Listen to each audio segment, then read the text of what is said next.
Editing jechuun video crop gochuu yookiin immoo transitionii adda addaatti dabaluu tekstii adda addaatti dabaluu qofa osoo hin taane quality audio keenyaa eeggachuun hedduu murteessaadha. Audioon quality qabataanan dhaggeeffattoonni keenya akka gaariitti waan nuti goonuuf sana hubachuu danda'u. Kanaaf video kana keessatti karaalee isin ittiin qulqullina audio keessanii ol kaastanan isinitti agarsiisa. Audioon quality qabaachuun faayidaa guddaa qaba. Wantoota sadii ittiin isin quality audio keessanii ol kaastanan isinitti hima. Waan sadii qofan isinitti hima jechuudha. Wantoota hedduutu jira. Sana keessaa waan main point sadii qofan isinitti hima. Isin immoo sadan kanatti gargaaramtanii ilaaluu dandeessu. Jalqaba irratti CapCut'dhaan editii godhataanaan akkamitti achumaan yeroo video editii goonu audio isaa akkamiin akka qulqulleessinuun isinitti agarsiisa. Jalqaba audio itti idaanaa jechuudha. Video keenyatti audio idaanna, audio qopheeffanne, kan waraabne kaawwanne yookiin immoo kan video faana waraabne bakka audio irratti kilikii goone device irra kaawwanne kanaan booda audio keenya fidannee dhufna. Audio edda fidannee dhufneen booda karaa lamaan qulqulleessuu dandeenya. Jalqaba irratti audio keenya select godhanna. Audio select godhanneen booda jalasaa iconiiwwan jalasaa jiran kana yookiin toolsiiwwan jalasaa jiran kana keessaa asarkifannee xumurarra kan jiruun yookiin gara dhumarratti kan argamuun audio kana quality isaa ol dabaluu dandeenya. Kana jechuun sagaleewwan waca garaagaraa duuba video audio keenyatti argamu yookiin video keenyatti argamu qulqulleeffachuu dandeenya. Kana gochuuf jalqaba jalasaa kana qabdanii asarkifattu. Sirriitti asarkifattanii gara xumuraarra dhuftu. Gara xumuraarra gaafa dhuftan reduce noise kan jedhu kanatu jira. Bakka reduce noise jedhutti kilikii gootu. Reduce noise kilikii gootaniit kan as garagalee jirtu kana banaa gootanii greenii gochuu qabdu. Kanaan booda right itti goona. Kun karaa tokkodha. Karaa kanaan inni lammaffaan immoo enhance voice waan jedhutu jira. Enhance voice jechuun innis akkuma kana batanii wayii qaba sana achi garagalchina. Garuu isinitti agarsiisuudha deebi'ee gara xumura isaa kana edda audio keessan irra kilikii godhataniin booda jala isaa kana asarkistaniiti enhance voice kan jedhu barbaaddattu waan akka maayikiraafoonii ofirraa qabdi. Enhance voice kan jedhu kanatti kilikii gootaniiti kana asarkifattu. Yookiin as buttu jechuudha. Hanga xumuraatti buttanii yeroo muraasaaf rooteetii godhee ofiisaa isiniif lakkaa'ee hanga dhibbaatti xumura. Hanga inni dhibba lakkaa'utti garuu obsitanii eeguu qabdu. Sanaan booda akka waan istiidiyoo keessaa haasoftanitti quality sagalee keessanii ol dabala. Kun isa lammaffaa ittiin CapCut fayyadamtanii quality audio keessanii ol kaafattanidha. Malleen kana lamaa itti fayyadamuu dandeessu. Warri CapCut applicationii fayyadamtanii editingii garaagaraa hojjettan quality isaa karaa kanaan editii gochuu dandeessu. Amma immoo websaayitiin isinitti agarsiisa. Kana edda kanatti gootaniin booda raayitii gootanii keessaa baatu kanaan booda exportii godhattu yookiin immoo gara galaarii keessaniitti akka isinii buusuuf export iddoo kilikii gootanii resolutionii fi frame rate isaa sirreeffattanii buufachuu dandeessu. Kun steppii isaa tokkodha. Inni biraan immoo software isin fayyadamtan isinitti agarsiisa.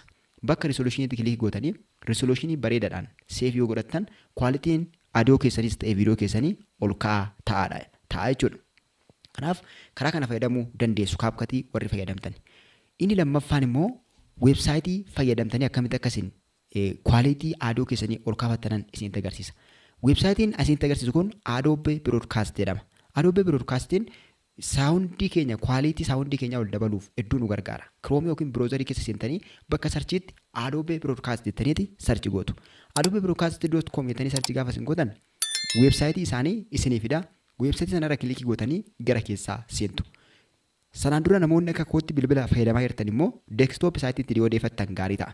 Bakka sarara tuttuqaa sadii garagaranaa jirtu kanatti kilikii gootanii jala isaa kan dhuftanii desktop side kan jettu kana keessa ishiitti raayitii gochuu qabdu. Kanaan booda kanatti isinii fida iddoo add or drop your sound iddoo jedhu kanatti kilikii gootanii saawundii keessan drooppii gootu. Gaafa achitti kilikii gootan gara galaarii keessanii isin geessa. Gara galaarii yookiin my photo kan jedhu kana my file kan jedhu kanatti kilikii gootanii galaarii keessan jala deemtanii saawundii qopheeffatan fidattanii dhuftu. Saawundii qopheeffatan fidattanii dhuftu. Yoo viidiyoon keessan saawundii ofirraa qabaate konvertarii fayyadamtanii yookiin saawundii video to sound kan jedhu konvertarii fayyadamtaniiti gara sanatti deefattu jechuudha. Konvertarii warra barbaadan immoo isiniin ergaa yookiin immoo linkii isaan description jala isiniif ka'a achitti fayyadamtu. Kanaan booda achira kilikii gootaniiti haxxanii saawundii keessan gaafatanii dhuftan saawundii sana quality isaa akka kanatti isiniif qulqulleessati download godhadhu nuun jedha.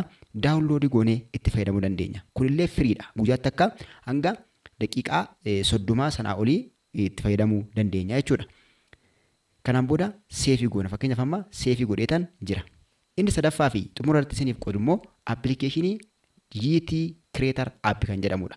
Kan YouTube'n ofiisaatii create godhe. Isa keessa seennee gara xumuraa irratti da'uura kilikii gooneti gara galaarii keenya deemnee viidiyoo keenya fudhannee dhufna. Appilikeeshiniin kunis firiidha. Play Store irraa salphaatti arganna. Akkasumas YouTube chaanaalii furtuu app irra deemtan immoo Telegram chaanaalii furtuu app irra deemtan immoo achirraan argachuu dandeessu. Irra kilikii gootanii audio yookiin immoo viidiyoo qabdan sana fudhattanii as deebitu. Viidiyoo keessa edda fiddaniin booda audio clean app kan jedhutu jira. Isa fayyadamnee sirreessina. Amma export godheen yookiin gara galaarii kiyyaatti audio yookiin viidiyoo fidadhee dhufee jira jechuudha. Inni kun viidiyoos ta'ee audio isin hojjechuu danda'a. Waan isin rakkisu takka illee hin qabu. Irra kanatti fidattaniin booda yoo barbaadan audio fi viidiyoo keessan gargar baasuu dandeessu. Audio fi viidiyoo keessan gargar baasuu dandeessu jechuudha akka editii gochuun isiniif mijatuuf. Yookiin immoo akkuma kanatti dhiistaniiyyuu itti fayyadamuu dandeessu jechuudha. Audio clean app kan jedhutu jira. Audio clean app irratti kilikii gootu. Fakkeenyaaf audio qofa adda baasee isin agarsiisu. Audio duwwaasaa adda baasee isinitti agarsiisu. Audioon kun kan gadi kan argaa jirtan kanadha. Kana qulqulleessuudhaaf jala isaa irra bakka audio clean app jedhu kanatti kilikii goona. Audio clean app irratti kilikii gooneen booda yeroo muraasaaf eenna. Kanatti mallattoo akka aaroo kana irra nuuf fidee daqiiqaa muraasaaf akka nuti eennu nu taasisa. Hanga inni xumurutti eeguu qabna jechuudha. Appilikeeshiniin kun free Play Store irraa Yeetii Creator app beektanii search yoo gootan free an argattu jechuudha itti gargaaramaa isiniin jedha. Eddan akka kanatti ofuma isaatii audio keenya irraa quality isaa ol dabalee yookiin immoo sagaleewwan adda addaa waca garaagaraa sagalee background irra jiru sagaleen barbaachifne eddan irraa nu haqeen booda ofii keenya irra deddeebinee dhaggeeffannee yoo inni sirrii ta'e export goonee itti fayyadamuu dandeenya jechuudha. Kanaaf bakka export jedhu kanatti yookiin immoo sarara tuqa sadii gara olii jirtu irratti kilikii goonee export goona. Kanaan booda gara galaarii keenyatti seefii godhachuu duwwaadha jechuudha. Akkanatti gargaaramtanii quality audio keessanii ol kaasuu dandeessu. Itti fayyadamaa. Yaada fi gaafii qabdan immoo comment irratti barreessaa. Yeroo biraa immoo detail isaan isinii fidee dhufa nagaan naa tura.